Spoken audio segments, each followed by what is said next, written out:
বিসমিল্লাহির রহমানির রহিম। সুপ্রিয় শিক্ষার্থী, আশা করি ভালো আছো। আল্লাহর অশেষ রহমতে আমি ভালো আছি। তোমাদের সাথে আজকের অনলাইন ক্লাসে আছি আমি মোহাম্মদ কবির শিকদার। আজকে তোমাদের সাথে যে বিষয়টি নিয়ে আলোচনা করব সেটি হলো সামষ্টিক পরিবেশ, অর্থাৎ ম্যাক্রো এনভায়রনমেন্ট। সামষ্টিক পরিবেশ কি? সামষ্টিক শব্দের ইংরেজি পারিভাষিক শব্দ হলো ম্যাক্রো, যার শব্দটি গ্রিক শব্দ ম্যাক্রোস থেকে উৎপত্তি। গ্রিক শব্দ ম্যাক্রোস থেকে উৎপত্তি। এই গ্রিক শব্দটা ম্যাক্রোস, যার বাংলা শব্দ হলো বড়। বড়। তবে সামষ্টিক শব্দের ইংরেজি পারিভাষিক শব্দ হলো ম্যাক্রো, যার উৎপত্তি হলো গ্রিক শব্দ ম্যাক্রোস থেকে। আর এই ম্যাক্রোস শব্দের অর্থ হলো বড়। এই বড় শব্দটাকে আমরা সামষ্টিক পরিবেশের ভাষায় বলবো যেটা অনিয়ন্ত্রণযোগ্য।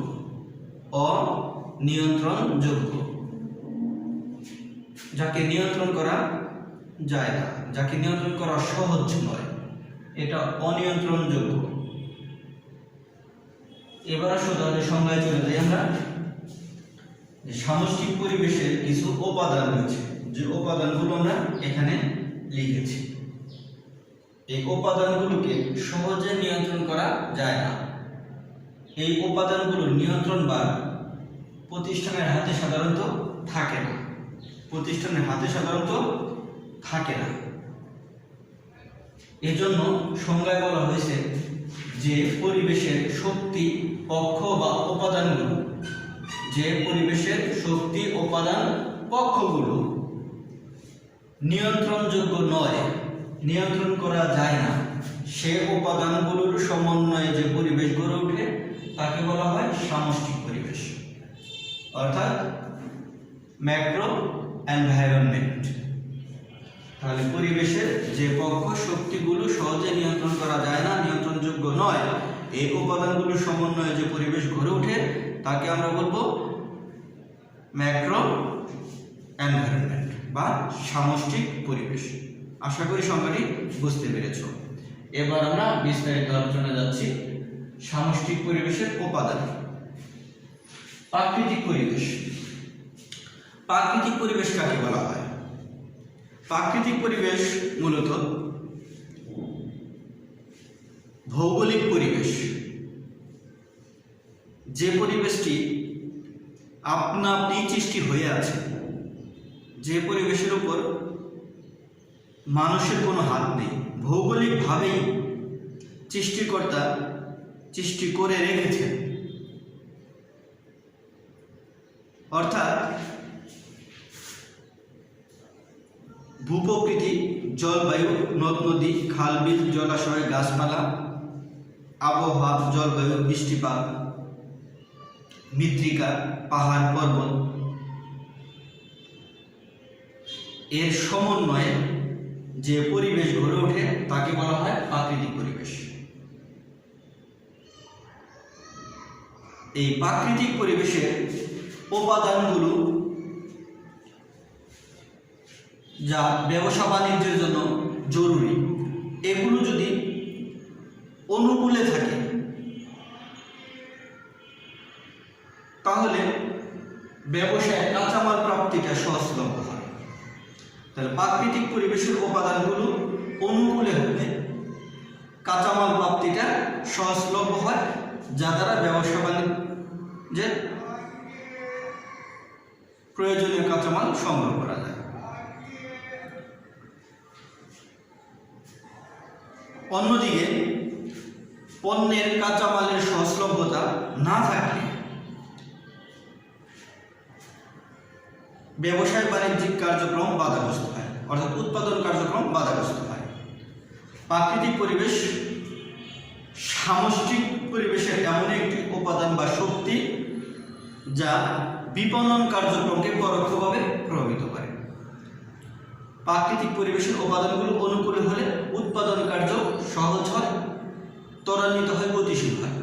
আবার প্রাকৃতিক পরিবেশের উপাদানগুলো প্রতিকূলে হলে, সহজলভ্য না হলে উৎপাদন কার্য বাধাগ্রস্ত হয়। এজন্য এই প্রাকৃতিক পরিবেশ উপাদানগুলো প্রত্যক্ষ পরোক্ষভাবে ব্যবসায় কার্যকে গতিশীল করে, ত্বরান্বিত করে। আশা করি তোমরা বুঝতে পেরেছ। প্রাকৃতিক পরিবেশের কারণে আরেকটি বিষয় বলে রাখি, প্রাকৃতিক পরিবেশের কারণে আমাদের দেশের ভেতরে এক একটা অঞ্চলে এক এক রকম ব্যবসা বাণিজ্য গড়ে উঠছে। সিলেটের চা শিল্প, আমরা উত্তরবঙ্গে যদি বলি সেখানে আম বাগান, আবার দক্ষিণে যদি বলি তাহলে বিশাল জলরাশি, পাহাড় পর্বত, পর্যটন শিল্প গড়ে উঠছে। এটা প্রাকৃতিক পরিবেশের কারণে। এবার আমরা চলে যাচ্ছি জনসংখ্যাগত পরিবেশ। জনসংখ্যাগত পরিবেশ, দেখো জনসংখ্যাগত পরিবেশ মূলত একটি অঞ্চলের, একটি দেশের, একটি এলাকার জনসংখ্যার ঘনত্ব, অবস্থান, বয়স, লিঙ্গ, বর্ণ, পেশা, জাতি এবং অন্যান্য পরিসংখ্যান বিষয়ের উপাদান নিয়ে জনসংখ্যাগত পরিবেশ গড়ে ওঠে। তাহলে জনসংখ্যাগত পরিবেশের যে প্রধান বিষয় সেগুলো হলো মূলত জনসংখ্যার ঘনত্ব, অবস্থান, লিঙ্গ, বর্ণ, জাতি, পেশা। এই উপাদানগুলো নিয়েই মূলত জনসংখ্যাগত পরিবেশ। এই জনসংখ্যাগত পরিবেশ সামষ্টিক পরিবেশের একটি গুরুত্বপূর্ণ উপাদান। পৃথিবীর সব অঞ্চলের মানুষের ভোগের পরিমাণ, ক্রয় আচরণ একরকম নয়, ভিন্ন ভিন্ন হয়। এসব কারণেই মানুষের আচরণের মধ্যে পার্থক্য বিদ্যমান হয়। তাহলে পৃথিবীর এক একটা অঞ্চলের মানুষের ভোগের পরিমাণ, ক্রয় আচরণ একরকম না হওয়ার কারণে তাদের মধ্যে কি হয়? পার্থক্য সৃষ্টি হয়। জনসংখ্যার বয়স থেকে শুরু করে তাদের শিক্ষা, সংস্কৃতি, পারিবারিক পরিবর্তনশীলতা ইত্যাদি বিপণন কার্যকে প্রভাবিত করে। তাহলে জনসংখ্যা একটি গুরুত্বপূর্ণ উপাদান সামষ্টিক পরিবেশে। জনসংখ্যার উপরে নির্ভর করে বিপণনের সফলতা, ব্যর্থতা। কারণ একটি সমাজের জনসংখ্যাই হলো ওই সমাজে প্রতিষ্ঠিত ব্যবসায়ের ক্রেতা, ভোক্তা। আশা করি তোমরা বুঝতে পেরেছ। এবার আমরা অর্থনৈতিক পরিবেশ নিয়ে আলোচনা করব। অর্থনৈতিক পরিবেশ ওই সব উপাদান এর সমন্বয়ে গঠিত যা ভোক্তার ক্রয় ক্ষমতা ও ব্যয় ধাসকে প্রভাবিত করে। ভোক্তার ক্রয় ক্ষমতা ও ব্যয় ধাসকে প্রভাবিত করে। তাকে বলা হয় কি? অর্থনৈতিক পরিবেশ। তাহলে বাজারের জন্য কেবল জনগণ থাকলেই চলবে না, চাই ক্রয় ক্ষমতা সম্পন্ন জনগণ। অর্থাৎ খরচ করার মতো অর্থ তাদের কাছে থাকতে হবে। খরচ করার মতো অর্থ তাদের কাছে থাকতে হবে, খরচ করার ইচ্ছাও থাকতে হবে। তাই অর্থনৈতিক পরিবেশ মূলত ওইসব উপাদানের সমন্বয়ে গঠিত যা ভোক্তার ক্রয় ক্ষমতা ও ক্রয় ধাসকে প্রভাবিত করবে, তাকে ক্রয় করতে সাহায্য করবে। এটা হলো অর্থনৈতিক পরিবেশ। আর অর্থনৈতিক পরিবেশের কারণে মানুষের ক্রয় ক্ষমতা বাড়ে, জীবনযাত্রার মান উন্নত হয়, ক্রয়ের ইচ্ছা, প্রবণতা জাগ্রত হয়, তার পছন্দের পণ্যটি সে ক্রয় করতে পারে। আশা করি তোমরা বুঝতে পেরেছ। এবার আমরা চলে যাচ্ছি রাজনৈতিক পরিবেশ নিয়ে আলোচনা। রাজনৈতিক পরিবেশ, রাজনৈতিক পরিবেশ কাকে বলা হয়?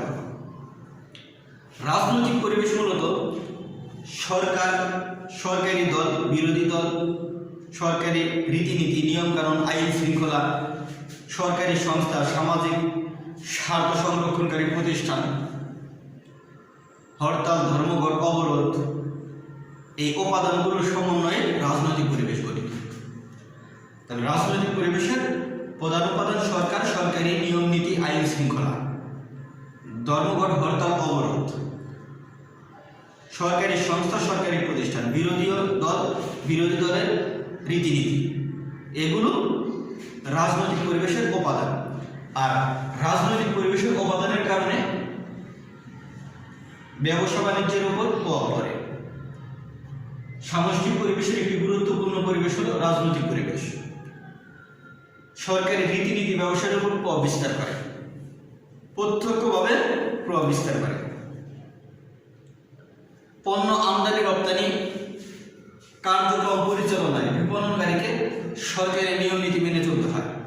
পণ্য আমদানি রপ্তানি বাণিজ্যে অবশ্যই সরকারি রীতিনীতি মেনে চলতে হয়।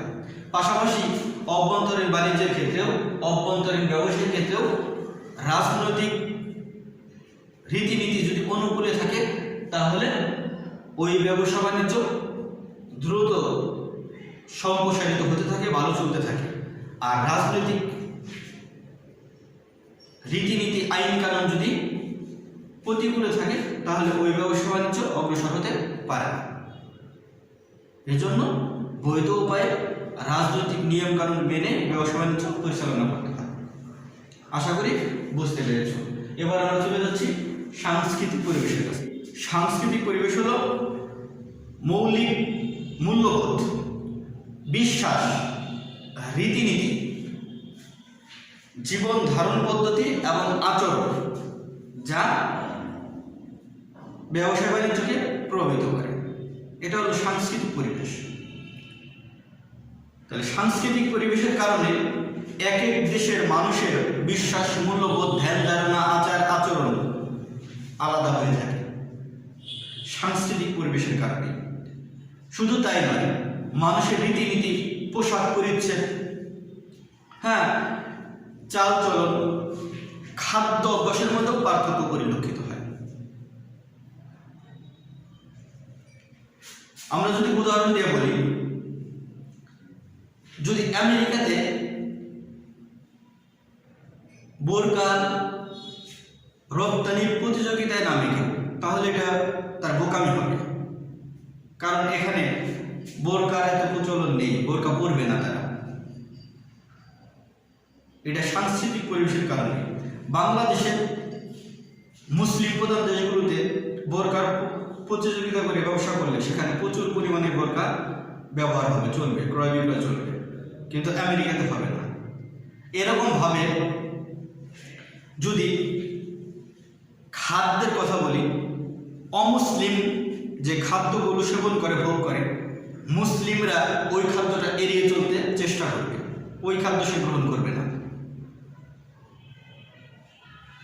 বাংলাদেশে যদি আমাদের ক্ষুধা লাগে তাহলে আমরা ভাত মাছকেই গ্রহণ করি, আর উন্নত বিশ্বে যদি ক্ষুধাভাব হয় তাহলে তারা ফাস্টফুড জাতীয় খাবারকে গ্রহণ করে। তাহলে খাবার, পোশাক পরিচ্ছদ, রীতিনীতি সবকিছুর মধ্যে পার্থক্য দেখা যায়। এটা কিসের কারণে? সাংস্কৃতিক পরিবেশের কারণে। তাহলে সাংস্কৃতিক পরিবেশ বলতে ওই সব উপাদানকে বোঝায় যা সমাজের মৌলিক বিশ্বাস, মূল্যবোধ, জীবন ধারণ পদ্ধতি এবং আচরণকে প্রভাবিত করে। তাকে বলা হয় সাংস্কৃতিক পরিবেশ। আশা করি বুঝতে পেরেছ। সর্বশেষ প্রযুক্তিগত পরিবেশ নিয়ে আমরা আলোচনা করব। প্রযুক্তিগত পরিবেশ, প্রযুক্তিগত পরিবেশ ওই সব উপাদানের সমন্বয়ে গঠিত যার প্রভাবে নতুন নতুন পণ্য ও বাজার সৃষ্টি করা সম্ভব। নতুন নতুন পণ্য ও বাজার সৃষ্টি করা সম্ভব। নতুন প্রযুক্তি অবশ্যই নতুন বাজার ও সুযোগ সৃষ্টিতে সহায়তা করে।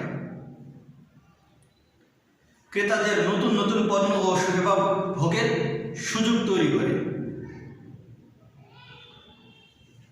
প্রযুক্তি মানুষকে দিয়েছে মোবাইল ফোন,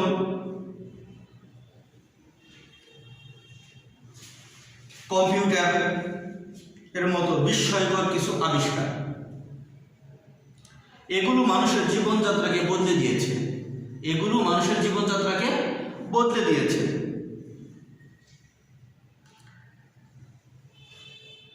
এছাড়াও যদি বলি, গাড়ি, উড়োজাহাজ, টেলিভিশন এর কল্যাণে আমাদের জীবনে এসেছে আমূল পরিবর্তন। সর্বোপরি প্রযুক্তি বিপণন কার্যকে ব্যাপকভাবে প্রভাবিত করেছে। প্রযুক্তির কল্যাণেই আজ আমরা ঘরে বসে সুদূর কোনো দেশে উৎপাদিত পণ্যটা পেয়ে যাচ্ছি। প্রযুক্তির কল্যাণে আজ বন্দর নগরীতে উৎপাদিত পণ্যটা আমরা টাঙ্গাইলে বসে ভোগ করার সুযোগ পাচ্ছি। প্রযুক্তির কল্যাণে আমরা দূর দূরান্তের মানুষের সাথে যোগাযোগ স্থাপন করছি আমাদের বিপণন কার্যক্রমকে গতিশীল করার জন্য। প্রযুক্তির কল্যাণে আমরা আমদানি রপ্তানি বাণিজ্যে দ্রুত অগ্রসর হতে পারছি। প্রযুক্তির কল্যাণে বিশ্বের বিভিন্ন দেশের সাথে আমরা বাণিজ্যিক চুক্তি, বাণিজ্যিক সম্পর্ক তৈরি করতে সক্ষম হচ্ছি।